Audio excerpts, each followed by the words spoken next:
Hello friends, welcome to optimistic studies.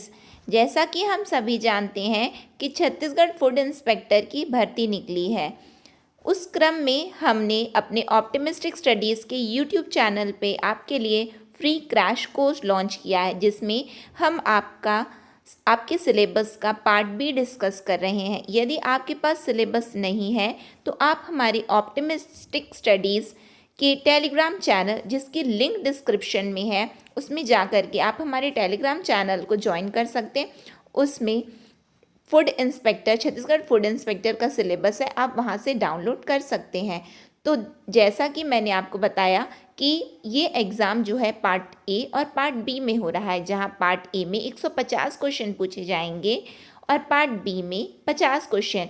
तो जो part B है उसमें विभिन्न अधिनियम है, तो उसी क्रम में हमने 2 अधिनियम डिस्कस कर लिया है। 2 अधिनियम मतलब 2 पार्ट में हमने एक अधिनियम को डिस्कस किया है, जिसका नाम है आवश्यक वस्तु अधिनियम 1955, है ना। यदि आपने वो वीडियो नहीं देखा है तो आप आई बटन में क्लिक करके उसको पहले देख लीजिए। फिर उसके बाद ये तीसरा पार्ट है, तब आपको ये जाकर ये तीसरा पार्ट समझ में आएगा। तो आइए हम अपना तीसरा पार्ट चालू करते हैं, जिसका नाम है आवश्यक वस्तु संशोधन अधिनियम 2020, जिसको हम बोलते हैं एसेंशियल कमोडिटीज़ अमेंडमेंट एक्ट 2020। तो आइए स्टार्ट करते हैं। सबसे पहले मैंने पिछली क्लास में आपको बताया था कि आवश्यक वस्तु अधिनियम 1955 में के तहत, आवश्यक वस्तु 1955 के तहत केंद्र राज्य सरकारों के माध्यम से कुल 7 श्रेणियों की वस्तुओं पर नियंत्रण रखती है। ऐसा मैंने पिछले क्लास में कहा था। तो यहाँ पे आप थोड़ा सुधार कर लीजिए, वो 7 श्रेणियाँ नहीं हैं, 8 श्रेणियाँ हैं। आई रिपीट वंस अगेन, मैंने पिछली क्लास में आपको कहा था कि 7 श्रेणियों की वस्तुओं पर सरकार नियंत्रण रखती है, लेकिन वो 7 नहीं, वो 8 हैं। और किस तरह से 8 हैं वो हम आगे देखेंगे, और कौन कौन सी वो 8 श्रेणियाँ हैं आइए हम डिस्कस करते हैं। इनमें मुख्य हैं ड्रग्स, उर्वरक, खाद्य तिलहन एवं तिल समेत खाने की चीज़ें। चौथा, कपास से बना धागा। पांचवा, पेट्रोलियम तथा पेट्रोलियम उत्पाद। छठा, कच्चा जूट और जूट वस्त्र। सातवां, खाद्य फसलों के बीज और फल तथा सब्जियां, पशुओं के चारे के बीज, कपास के बीज तथा जूट के बीज। और आठवां, फेस मास्क तथा हैंड सैनिटाइजर शामिल है। मैंने आपको पिछली क्लास में कहा था 7 श्रेणियां हैं। 7 श्रेणियों में हमने फेस मास्क तथा हैंड सैनिटाइजर को नहीं गिना था, इसलिए मैंने आपको कहा था कि 7 श्रेणियां हैं, लेकिन 8 श्रेणियां हैं, क्योंकि जब कोरोना की फर्स्ट वेव आई थी तो जिस तरह से सरकार ने देखा कि जो फेस मास्क, हैंड सैनिटाइजर है, N95 जो मास्क है उसकी कीमतों पर बहुत ही ज़्यादा उछाल आ गया है और लोग उसकी कालाबाजारी, जमाखोरी करने लगे थे और वो मार्केट में सही ढंग से अवेलेबल नहीं हो पा रही थी सभी को। इसीलिए सरकार ने हैंड सैनिटाइज़र और फेस मास्क को भी एसेंशियल कमोडिटीज़ एक्ट 1955 में ऐड किया था, है ना। आवश्यक वस्तु अधिनियम 1955 में हैंड सैनिटाइज़र और फेस मास्क को भी ऐड किया था। ठीक है, आगे चलते हैं। नेक्स्ट है आवश्यक वस्तु संशोधन विधेयक 2020। ठीक है, जो मुख्य पॉइंट्स हैं वो आप लोग ध्यान से सुनिए, है ना। 5 जून 2020 को जारी किए गए अध्यादेश का स्थान लिया। किसने लिया? आवश्यक वस्तु संशोधन विधेयक 2020 ने जो अध्यादेश जारी हुआ था, कब जारी हुआ था? वो 5 जून 2020 को जारी हुआ था। ठीक है, तो क्या किया है, जो प्रेसिडेंट, राष्ट्रपति द्वारा जो अध्यादेश जारी किया गया था, उसके लिए जो केंद्र सरकार है उसकी जगह विधेयक ले करके आई। ठीक है, और जिसका नाम रखा गया आवश्यक वस्तु संशोधन विधेयक 2020। फिर उसके बाद लोकसभा द्वारा इसे 15 सितंबर 2020 को पारित किया गया था, है ना। 14 सितंबर को पेश किया गया था और 15 सितंबर को इसको पारित कर दिया गया था। कहाँ से? लोकसभा से। ठीक है, लोकसभा से जब ये पारित हुआ और फिर उसके बाद राज्यसभा में जब गया तो 22 तारीख को गया था। ठीक है, और 22 तारीख को जब ये राज्यसभा में गया तो ध्वनि मत से, किससे? ध्वनि मत से ये राज्यसभा में भी पारित कर दिया गया था। कब? 22 सितंबर को, ठीक है। फिर 27 सितंबर 2020 को यह विधेयक अधिनियम बना। क्या है कि जब संसद द्वारा पास कर दिया जाता है, ठीक है, पारित कर दिया जाता है और राष्ट्रपति की अनुमति मिल जाती है, तो कोई भी जो विधेयक होता है वो क्या बन जाता है? अधिनियम बन जाता है। ये आप सभी जानते होंगे क्योंकि आपने लक्ष्मीकांत में पढ़ा होगा, है ना। ये केवल एक रिवीजन की तरह है कि किस तरह से बिल पास होते हैं, ठीक है। तो आपको याद क्या करना है कि जो 5 जून को जो अध्यादेश था ये उसकी जगह लिया है। 15 सितंबर को ये लोकसभा से पारित हुआ, 22 सितंबर को ये राज्यसभा से पारित हुआ और 27 सितंबर को ये अधिनियम बना, ठीक है। क्लियर है? नेक्स्ट देखते हैं, ठीक। जो आवश्यक वस्तु संशोधन अधिनियम 2020 है, अब ये 27 सितंबर से क्या हुआ है? 2020 से अधिनियम बन गया। तो इसमें है क्या, हम देखते हैं, ठीक है। ये क्या है? आवश्यक वस्तु अधिनियम 1955 की धारा 3 में उपधारा 1A अतः अंतः स्थापित की जाएगी। इसे क्या किया गया है? जैसा कि हमने पिछली क्लास में कहा था और मैंने आपको कहा था कि जो आवश्यक वस्तु अधिनियम 1955 है उसकी धारा 3 बहुत ही इम्पॉर्टेंट है ना। मैंने आपको बार बार कहा था कि धारा 3 से अक्सर क्वेश्चन पूछे गए और धारा 7 से क्वेश्चन पूछे गए। मोस्ट इम्पॉर्टेंट है, आप लोग अच्छे से इसको पढ़ के जाना है अपने एग्जाम में, ठीक है। तो धारा 3 आवश्यक वस्तु की बातें करती है, ठीक है। हम आगे देखेंगे कि पर्टिकुलरली क्या है। यदि आप नहीं जानते तो भी कोई टेंशन की बात नहीं, आप यहाँ सीखने ही आए हैं ऑप्टिमिस्टिक स्टडीज़ में, ठीक है। और आप केवल, हम आपके लिए केवल लेकर के प्रोवाइड बस नहीं करवा रहे हैं, जो भी आपके सिलेबस के अकॉर्डिंग जो भी नोट्स हैं, ऑप्टिमिस्टिक स्टडीज़ पूरा इंश्योर करेगी कि आपको चीज़ें समझ में आए, आप रिटेन कर पाएँ, जैसा कि हमने पिछले 2 क्लास में डिस्कस किया है। और मुझे पूरा ऐसा लगता है कि आपको समझ में आया होगा जिन धाराओं को हमने डिस्कस किया था, ठीक है। आगे देखते हैं।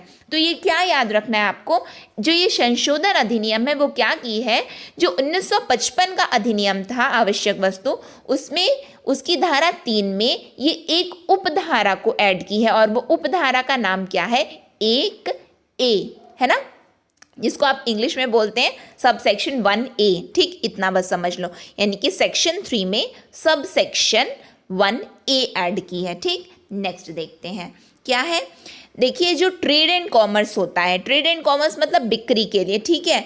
अब यदि एग्जाम में आपसे पूछेगा, क्योंकि पॉलिटी भी है, पार्ट ए में तो पॉलिटी है, आपने देखा होगा सिलेबस में, तो उसमें यदि पूछ सकता है, क्योंकि ये अभी करंट की न्यूज़ है, ठीक है, तो आप इसको करंट से भी रिलेट कर सकते हैं। तो यदि आपसे पूछेगा कि भारत के राज्य क्षेत्र के भीतर व्यापार, वाणिज्य और समागम संविधान की कौन से भाग में है, तो भाग 13 में है, ठीक है। और जो आर्टिकल है यानी कि अनुच्छेद कौन से हैं जो कि बात करते हैं व्यापार, वाणिज्य और समागम के, तो कौन से अनुच्छेद बात करते हैं? अनुच्छेद नंबर 301 से लेकर के 307 तक, ठीक है। भाग 13 के अनुच्छेद 1 से 301 से 307 क्या बात करते हैं? व्यापार, वाणिज्य और समागम, ठीक है। नेक्स्ट देखते हैं क्या है। नेक्स्ट में क्या है? प्रमुख प्रावधान। किसके प्रमुख प्रावधान है ये? संशोधन अधिनियम, आवश्यक वस्तु संशोधन अधिनियम 2020 के प्रमुख प्रावधान है, ठीक है। विधेयक में, यानी कि जो विधेयक प्रस्तुत किया गया था, है ना, जैसे कि बिल में था क्या, बस ये बताया गया है, ठीक है। बिल जब पेश हुआ संसद में, उसमें पॉइंट्स जो लिखे थे, उसके बाद वो एक्ट बन गए, तो उसमें एग्जैक्टली था क्या वो हम देखने जा रहे हैं, ठीक। विधेयक में अनाज, खाद्य तेल, तिलहन, दलहन, प्याज, आलू सहित कृषि खाद्य पदार्थों के उत्पादन, भंडारण, संचरण और बिक्री के लिए असाधारण परिस्थितियों को छोड़कर नियंत्रण से मुक्त किए जाने का प्रस्ताव किया गया है, ठीक है। अब मैंने आपको कहा था कि मैं धारा 3 आपको बताऊंगी, और वो धारा 3 क्या बोलती है आवश्यक वस्तु अधिनियम की, कि जो उत्पादन है, भंडारण है, संरक्षण है और बिक्री, ठीक है, आवश्यक वस्तु के उत्पादन, भंडारण, संचरण और बिक्री की जिम्मेदारी सरकार की है। ये कौन बोलता है? आवश्यक वस्तु अधिनियम 1955। समझ में आ रहा है? ठीक। और लेकिन ये विधेयक क्या बोल रहा है, जो कि संशोधन विधेयक है, वो क्या बोल रहा है, किसी भी खाद्य पदार्थ, और वो खाद्य पदार्थ क्या है, अनाज, तेल, तिलहन, दलहन, प्याज, आलू और कोई भी कृषि खाद्य पदार्थ, इनके उत्पादन, भंडारण, संचरण और बिक्री के लिए असाधारण परिस्थितियों को छोड़कर नियंत्रण से मुक्त किए जाने का प्रस्ताव किया गया। ठीक है, असाधारण, यहाँ पे ध्यान देना। ठीक। नेक्स्ट क्या है, विधेयक में किन असाधारण परिस्थितियों का उल्लेख किया गया। अभी मैंने आपको क्या बताया, जस्ट बोला ना असाधारण परिस्थिति। तो अब आप देखिए कौन सी वो असाधारण परिस्थिति है। ठीक है, तो ये पूछ सकता है डायरेक्टली, तो याद करना इसको। ठीक है, फर्स्ट क्या है, युद्ध, असाधारण परिस्थिति की हम चर्चा कर रहे हैं। तो युद्ध है, अकाल है, कीमतों में अत्यधिक वृद्धि है और गंभीर प्रकृति की प्राकृतिक आपदा है। ये केवल 4 असाधारण परिस्थिति है। ठीक है, क्या है, युद्ध यदि होता है, अकाल पड़ जाता है, कीमतों में अत्यधिक वृद्धि हो जाती है, या गंभीर प्रकृति की प्राकृतिक आपदा आ जाती है, तभी क्या किया जाएगा, देखिए नियंत्रण किया जाएगा। किसको नियंत्रण किया जाएगा, जैसा कि ऊपर में लिखा है, अनाज, खाद्य, तेल, तिलहन, दलहन, प्याज, आलू सहित कृषि खाद्य पदार्थ। समझ में आ रहा है? जब ये 4 परिस्थिति पड़ेगी तभी सरकार द्वारा नियंत्रण किया जाएगा। ये कौन बोल रहा है, ये संशोधन अधिनियम बोल रहा है। ठीक है, नेक्स्ट, यदि आपको कहीं समझ में नहीं आ रहा है तो आप कमेंट सेक्शन में कमेंट करके पूछ सकते हैं, मैं बिल्कुल आपको समझाऊंगी जहाँ पे आपको समझ में नहीं आ रहा है। ठीक है, नेक्स्ट हम देखते हैं भंडारण सीमा। भंडारण सीमा क्या बोलती है, कृषि उपज के लिए भंडारण सीमा उपज की मूल्य वृद्धि पर आधारित होनी चाहिए। ठीक है, उपज की मूल्य वृद्धि पर आधारित होनी चाहिए। क्या, भंडारण सीमा, यानी कि कितना सरकार भंडारण कर लेगी। समझ में आ रहा है? नियंत्रण की बात कर रहा है यहाँ पे, है ना, सरकार द्वारा नियंत्रण करना है, तो वो पहले क्या करेगी, भंडारण सीमा तय होनी चाहिए ना, तो उपज की मूल्य वृद्धि, जितनी उपज हुई है उसी पर आधारित होगी भंडारण सीमा। ठीक है, फिर उसके बाद क्या है, भंडारण सीमा केवल, यानी कि आगे देखते हैं आपको समझ में आएगा। ठीक है, जो बागवानी उपज के खुदरा मूल्य में 100% की वृद्धि होने पर, यानी कि भंडारण सीमा कब हो सकती है वो हम देख रहे हैं। ठीक है, जो बागवानी उपज होती है, यानी कि हॉर्टिकल्चर। ठीक है, हॉर्टिकल्चर में क्या क्या आता है, साग सब्जियां, यानी कि फल, साग सब्जियां, ये सब आता है। ठीक है, तो जो बागवानी उपज के खुदरा मूल्य में 100% की वृद्धि होने पर और गैर खाद्य कृषि खाद्य पदार्थों के खुदरा मूल्य में 50% की वृद्धि होने पर लगाई जा सकती है। यानी कि भंडारण सीमा कब लगाई जाएगी, यदि बागवानी उपज के खुदरा मूल्य में 100% की वृद्धि हो गई है और गैर खाद्य कृषि खाद्य पदार्थों के खुदरा मूल्य में 50% की वृद्धि हुई है, तभी भंडारण सीमा लगाई जाएगी। डायरेक्टली यहाँ से क्वेश्चन पूछा जा सकता है, इसलिए ध्यान से सुनिए और समझिए। ठीक है, जो बागवानी है उनमें 100% और जो गैर खाद्य कृषि खाद्य पदार्थ हैं उनमें 50% की यदि वृद्धि होती है तभी भंडारण सीमा तय की जाएगी, अन्यथा नहीं। ठीक है, और वो जो भंडारण सीमा तय की जाएगी वो उपज की मूल्य वृद्धि पर आधारित होगी। ठीक, उसके बाद क्या है हम देखते हैं नेक्स्ट, इसकी गणना की किस प्रकार की जाती है ना, यहाँ से आपका एमसीक्यू भी प्रिपेयर हो रहा है। ठीक है, किस तरह से, मतलब जिस तरह से आपके एग्जाम में आने वाला है, इसलिए इंपॉर्टेंट पॉइंट्स हैं, ध्यान से सुनिए और समझिए। इसकी गणना किस प्रकार की जाती है। ठीक, किसकी गणना करना है, यहाँ पे हमको भंडारण सीमा की गणना करना है। ठीक है, तो सुनिए, कीमतों में वृद्धि की गणना।